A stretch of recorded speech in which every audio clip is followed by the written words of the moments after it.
Ever feel like you're chasing a thought? Like it's a swarm of fireflies you're trying to catch, trying to like grab it, organize it, make sense of it all. And that's where you hear about Obsidian. This thing, people say it's the holy grail of note taking, knowledge management, all that. But honestly, it can seem like, whoa, a whole other world, you know? So today we're going to break it down, figure out why everyone's buzzing about Obsidian. We got Stefan with us. He's Obsidian's CEO. And Nicole and Andy, they're both like hardcore Obsidian users. And get this, Stefan didn't just like become CEO out of nowhere. He was a total Obsidian devotee first, like really in the thick of the community. Started with a minimal theme. Built it himself, talk about a passion project, right? It's like, what is it? The student becomes the master, that whole thing. He must have been onto something with Obsidian. You know, the whole philosophy.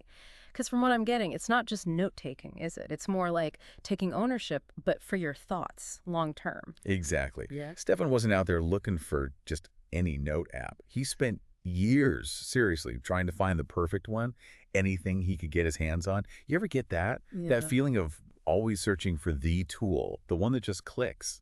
Oh, totally. Like finding the perfect genes, but for your brain. Yeah. And the funny part is, Stefan, he was already building these information management tools, but for businesses, right?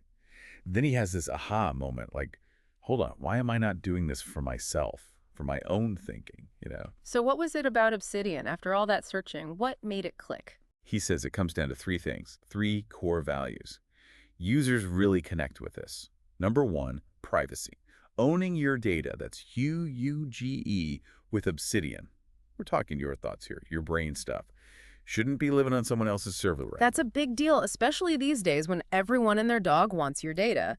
But doesn't that come with its own issues? If it's all locked up on your device, how do you work with others? Share those amazing ideas. We're going to dig into that more later. It's definitely a trade-off. But thing is, Stefan and the Obsidian team, they're working on it. Second core value, this is big. Longevity. They're playing the long game here. Think way beyond how long most apps even last. It's about making sure your notes, they're still around in 10, 20, even 100 years. Whoa, okay. Now that's thinking ahead. How do they even plan on doing that? Remember floppy disks? We've all been there. Tech gets old fast. Right. And that's what's so wild. They use this simple thing, Markdown. It's a text format, totally future-proof. Think of it like a universal translator, but for your notes. Even if Obsidian, like, vanishes someday, you can still open your notes, read them anywhere. Any basic text editor works. That's kind of brilliant. I've lost so much stuff to dead apps. It's like they plan for things to go obsolete. So privacy, longevity, what's the third thing? Extensibility. This is where it gets really interesting. Obsidian's whole thing is being customizable, like Wow. infinitely. You add plugins. Think of them as, I don't know, superpowers for your notes. They make the whole experience exactly what you need. Okay, so you're basically building your own personalized thinking machine. I can see how that'd be amazing, but also maybe a little, I don't know, overwhelming. Well, absolutely. It's great for flexibility, but yeah, especially for someone new, it can feel like, here's a blank canvas, some paint, go make a masterpiece. It takes a little more effort up front, which, might sound familiar to you, just starting out with Obsidian. So we're talking about customization, finding what works, right? But then there's this whole bad at philosophy, which, I don't know, sounds kind of weird. Can you explain that? It's actually, when you think about it, pretty smart. Stefan's thing is the best tools, they choose to be bad at some stuff on purpose. Why? So they can be really good at what matters. Focus, Yeah. not trying to do everything for everyone. Okay, I kind of see that. But what does that even mean for Obsidian, like, practically? What's it bad at? Take the whole plugin thing. Mm-hmm. Amazing for flexibility, right? But that also means Obsidian, at first, it's kind of bare bones, not a ton built in. Some people, especially new folks, it's like, here's a blank canvas, have fun. Yeah, I can see that being a lot if you're just starting out. And this bad at idea, it's got to apply to collaboration too, right? Obsidian's all about owning your data, but that makes sharing, working together, kind of tricky. Exactly. Stefan even says, yeah, sharing and collaboration, those are things they're working on. They're looking at it like, okay, what are the different ways people want to do this? Public sharing, like putting your notes online, or team stuff, but keeping things private. Then there's just like sharing a quick note with a friend. They want to do it all, but, got to stay true to the core values. Like solving a puzzle, but with extra dimensions. Speaking of puzzles, AI. It's everywhere now. What's Obsidian's take on bringing that into how we think? Here's where it gets really interesting.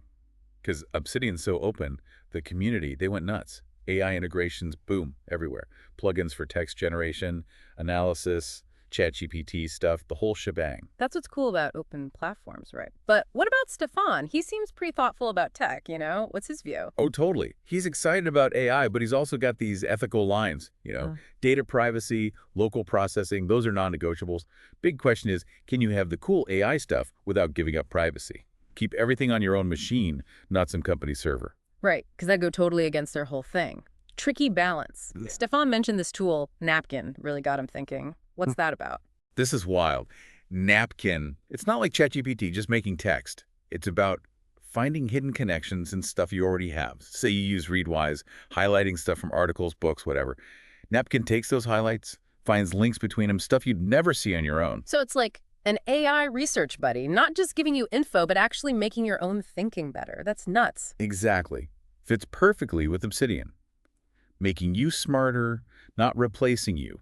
Not outsourcing thoughts, but giving you tools to think better.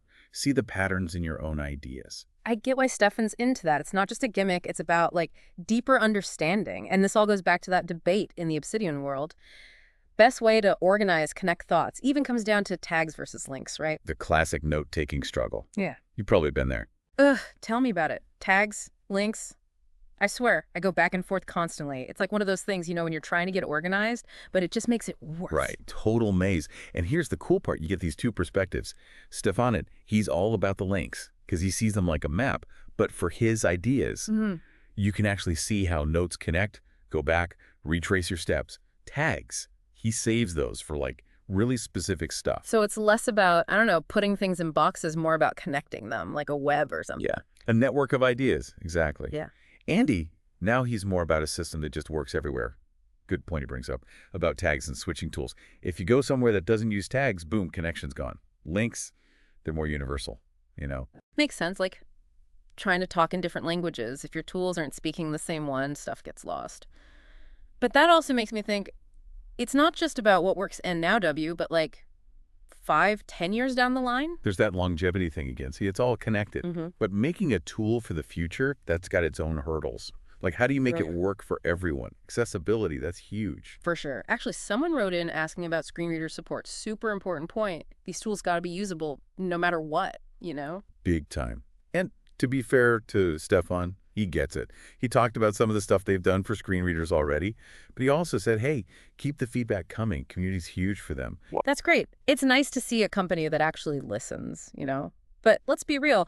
All this stuff, accessibility, collaboration, making powerful features easy. That takes time, right? And money, which smaller company, they don't always have tons of it. And that's where the whole no venture capital thing comes in. It's a trade-off, like we've been saying. Yeah. The good, they call the shots, Yeah. build what they believe in, no investors breathing down their necks. But on the flip side, they don't have those giant piles of cash some tech companies do. Exactly. Every choice, every feature, they got to be smart about it. It's a balancing act for sure.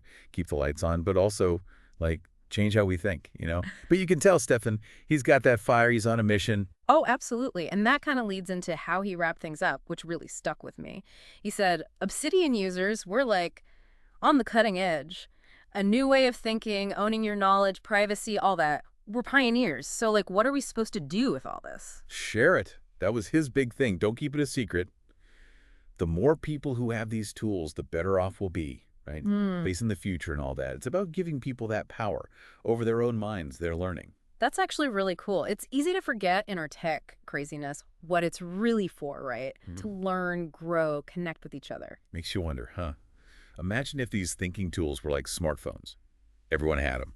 Capturing ideas, making those connections, building their own knowledge. What would that world look like? Okay, now that is a question. And hey, maybe, just maybe, Obsidian's a step in that direction. Pretty exciting time to be, well, thinking about thinking.